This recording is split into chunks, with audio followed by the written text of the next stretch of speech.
பேசும் நேயர்களுக்கு வணக்கம். மீண்டும் உங்களை சந்திப்பதில் மிக்க மகிழ்ச்சி, மிக்க நன்றி. இன்றைக்கு நம்மோடு தோழர் பாலன் இருக்கின்றார். வணக்கம் பாலன். அதாவது நம்ம தலை இதனால் அவர் தலைங்கிற பட்டத்திலே இருந்தார். அந்த தலைங்கிற பட்டத்தையும் நீ கொடுக்க சொல்லாதீங்க, அஜித் குமார் சொன்னா போறோம்னு சொல்லிட்டு இருந்தார். இப்போதைக்கு அவருக்கு அரசாங்கமே ஒரு விருது கொடுத்திருக்கிறது, பத்மபூஷன். 5ஆவதாக வாங்கியிருக்கார். நடிகர்கள், தமிழ்நாட்டு நடிகர்கள் 5ஆவதாக வாங்கியிருக்கார். நடிகர் திலகம் கடைசியா நம்ம இவர் விஜயகாந்த், இவருக்கு இந்த சில பேருக்கு இறந்த பிறகு கொடுத்தது, சில பேர் உயிரோடு இருக்கும்போது அந்த ரஜினிகாந்தும் வாங்கியிருக்காரு. ரஜினி அதே மாதிரி இவர் வாங்கியிருக்காரு. இந்திய அரசினுடைய கௌரவம் அஜித் கிடைச்சிருக்கு. ரொம்ப சந்தோஷமா இருக்குது. ஆமா, அஜித் அவர்கள் கடந்து வந்த பாதை இருக்குல்ல, கொஞ்சம் கரடுமுரடானதான். அவருக்கு ஏற்பட்டிருக்கிற அந்த விஷயங்கள் இருக்குல்ல, அதாவது அடிபட்டது, தையல் போட்டது, அதையும் மீறி அவர் நடிச்சு சினிமாவுக்காக தான் தயார்படுத்திட்டே வந்தது.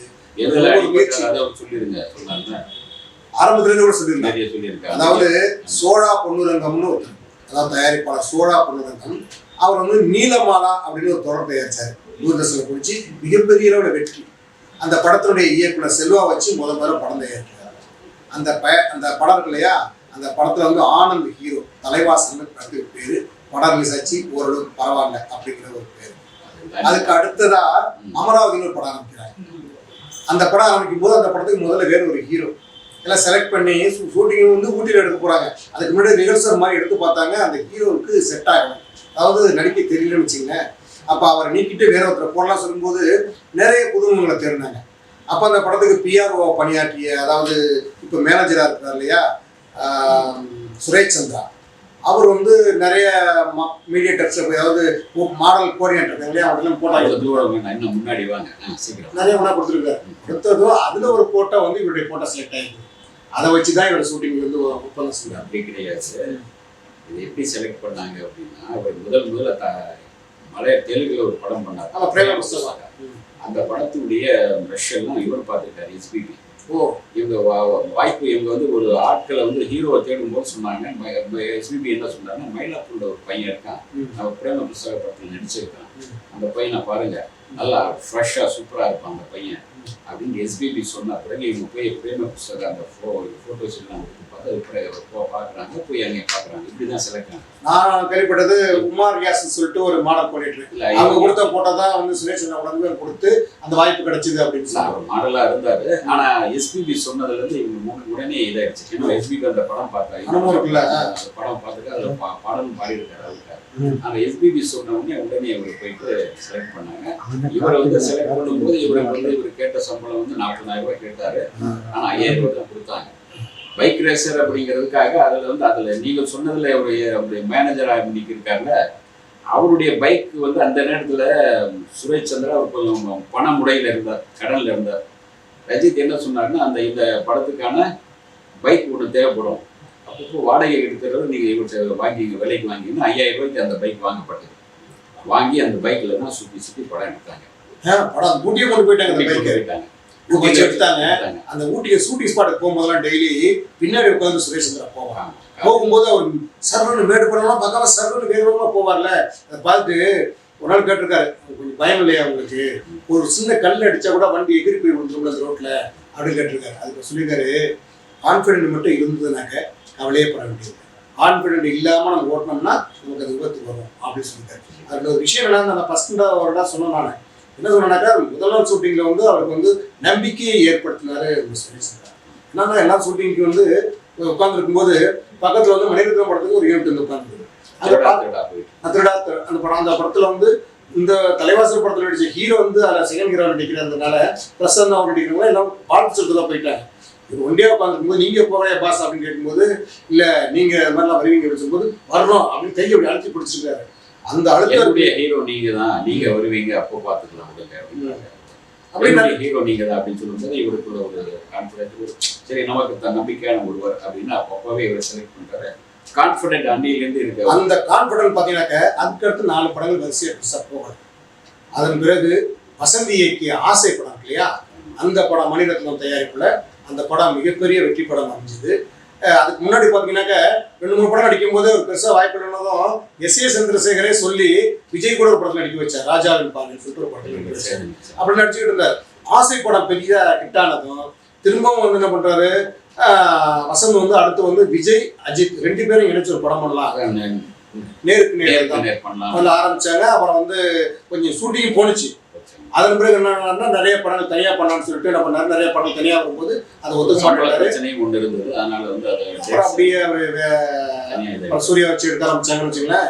அதன் பிறகு பாத்தீங்கன்னா இவருக்கு அடுத்து அசைக்கு பிறகு கூட உடனே பெரிய ஹிட் எல்லாம் கிடைக்கல, வரிசையா சின்ன சின்ன படம்லாம் போயிட்டு இருந்தது. அதுக்கு பிறகு வாலி வந்து அவருடைய வாழ்க்கையில காதல் கோட்டை, வாலி இப்படி வரிசையா அப்படியே லைஃப் அப்படியே காதல் கோட்டை வரும்போது பெரிய ரேஞ்சில் வருது. அதுக்கு வாலி வரும்போது மிகப்பெரிய அளவுல மாறுது, அப்படி ரேஞ்சே மாறுது. அதுக்கு பிறகு கமர்ஷியல் ஹீரோவா மாறிட்டாரு. கமர்ஷியல் ஹீரோ மாறி அதுக்கு பிறகு வான்மதி அதெல்லாமே வரும்போது ரொம்ப பேர் கமர்ஷியல் ஹீரோ மாறி நிறைய படங்கள் நிறைய படங்கள் தேர்ந்தெடுத்து நடிச்சாரு. சில தயாரிப்பாளர்கிட்ட 3 படம் 4 படம் 5 படம் சேர்ந்து ஒர்க் பண்ணுவாரு. சிட்டிசன் படம் பண்ணும்போதெல்லாம் நம்ம நிக்கா சக்கரவர்த்தி நிறைய படங்கள் வரிசையா பண்ணிட்டு இருந்தாரு. நண்பராகவும் ரசிகர் மன்றத்துடைய ராஜா இருந்தாரு. ஆனா இவர் எப்போதுமே வந்து தயாரிப்பாளர்கள் நண்பர்களா வச்சுக்கிறது தான் அவருடைய பாணி. அது மாதிரி எல்லாம் போயிட்டு இருந்தது. இப்போ வந்து பாத்தீங்கன்னா அடுத்து விடாமுயற்சி வரப்போகுது, அதாவது February 6. அதுக்கு குட் பேட் ஆக்லி வந்து April 10 அந்த படம் ரிலீஸ் ஆகுது. நல்லா வரிசையாக நிறைய படங்கள் பண்ண போறாரு. ஆனா இப்போ இந்த சமயத்துல வந்து இந்திய அரசு வந்து ஒரு விருது அறிவிச்சு அவரை மகிழ்ச்சி படுத்திருக்குது. 2வது ஏற்கனவே வந்து கலைமாமணி விருது தமிழக அரசுக்கு வாங்கியிருக்காரு. அப்புறம் எம்ஜிஆர் விருது வாங்கியிருக்காரு. இந்த மாதிரி வேற சிறந்த நடிகருக்கான விருது வாங்கின மாதிரி தெரியல எனக்கு தெரிஞ்சு. இது வந்து சிறந்த நடிகருக்கானது இல்ல, சிறந்த இந்தியாவின் ஒரு சிறந்த குடிமகன் சொல்ற மாதிரி அந்த மாதிரி விருது தான்.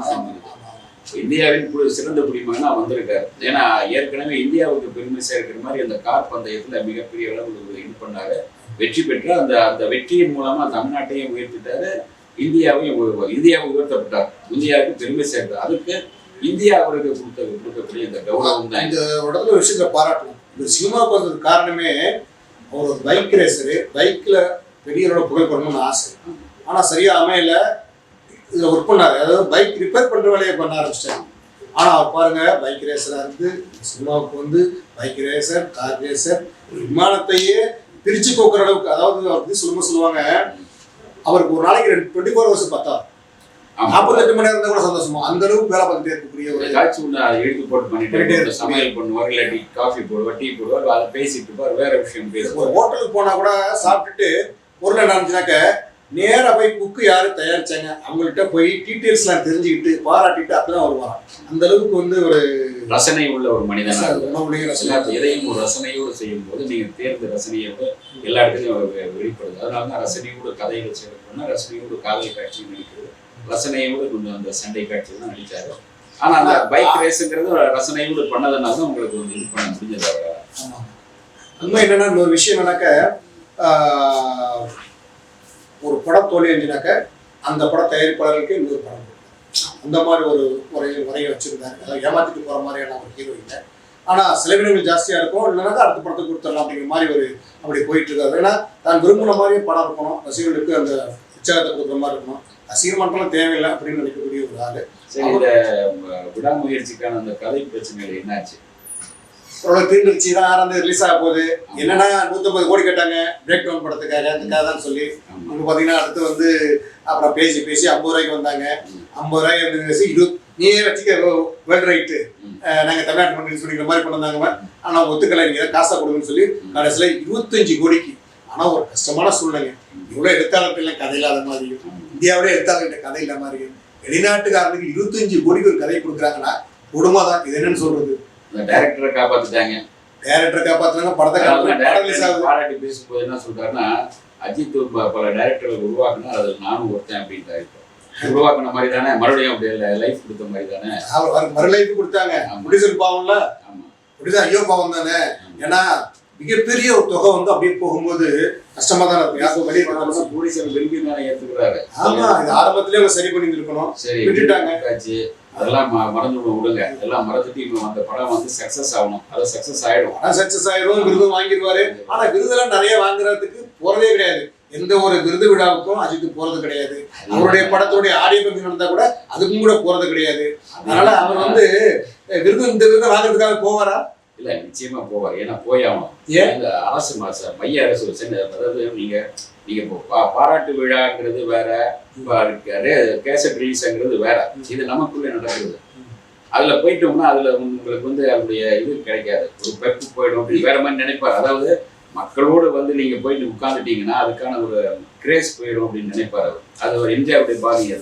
அது அது எம்ஜிஆருடைய பாணியா இருந்தாலும் இல்ல வளர்த்து போக வேண்டாம். நான் சொல்றேன், நான் என்ன சொல்றேன்னா, ஏன் அவர் இது பண்ண மாட்டாருன்னா, இது அரசாங்கம் கொடுக்கிறது, சென்ட்ரல் கவர்மெண்ட் அரசாங்கம் கொடுக்கும்போது உங்களுக்கு ஒரு உயரிய விருது, இந்தியாவின் சிறந்த குடிமகனுக்கான அந்தஸ்து வாங்க போயிருவாரு, வாங்க போயிடுவாரு, நிச்சயம் போயே தான் ஆகணும். அரசாங்கம் கொடுக்கும்போது நீங்க நிச்சயம் போய் ஆகணும். இது வந்து தனிப்பட்ட முறையில நீங்க இங்க நடக்கிற இந்த கேசட் ரிலீஸ் இந்த ரிலீஸ் போகும்போது நீங்க என்ன பண்றீங்க, தேவையில்லாத கேள்வி கேட்டு தேவையில்லாதெல்லாம் பேசுறீங்க.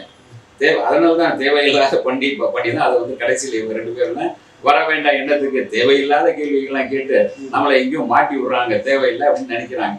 அது வேற. அரசாங்கத்தில் அங்கே போனா யாரும் பெருசா ஒரு உலக அளவில் இருக்கிற மீடியா மட்டும் தான் கேட்டோம். அந்த மீடியாவுக்கு அதுக்கான விஷயம் சொல்லிட்டு போகலாம், அவ்வளவுதான். ஆனா கண்டிப்பா வந்து அவர் கலந்துக்குவார். சரி, விஜய் வாழ்த்துனாரா அப்படிங்கிறது தான் இதுல முக்கியம். ஏற்கனவே ஒரு வெற்றி பெறும்போது வாழ்த்துல, இப்போ வாழ்த்து இருக்காரா? இவர் வந்து வாழ்த்துனாரா கிடையாது. அன்னைக்கு வந்து அவர் ஒரு ட்வீட் கொடுக்கிறார் ரசிகர்களுக்கு. அதாவது அவருடைய படத்துக்கு 69வது நடிச்சிட்டு இருக்காரு இல்லையா, அந்த படத்துக்கு ஜனநாயகன் அப்படின்னு படத்துக்கு பேர் வச்சு அறிவிக்கிறார். அதாவது ஜெகநாதன் நினைச்சேன், நம்ம ஜனநாயகன் இவர் இருந்தார்ல, அவர் நினைச்சேன் மக்களால் ஆளப்படுபவர் அப்படின்னா அதுதான் ஜனநாயகன். மக்களால் ஆளப்படுபவர் மக்கள் நாயகன். அதான் நம்ம ராமநாராயணனுடைய டைட்டில் இருக்கு இல்லையா, மக்கள் நாயகன். அதுதான் இந்த படத்துக்கு ராமநாராயணன் வச்சிருக்காரு. ஆமா, அதாவது ரசிகர்கள் எல்லாம் வெள்ளை உள்ளத்தோட இருக்கிற மாதிரியும் அவங்களோட ஒரு செல்ஃபி எடுக்கிற மாதிரி எல்லாம் போட்டோ போட்டு படத்தை அறிவிச்சிருக்கிறாரு.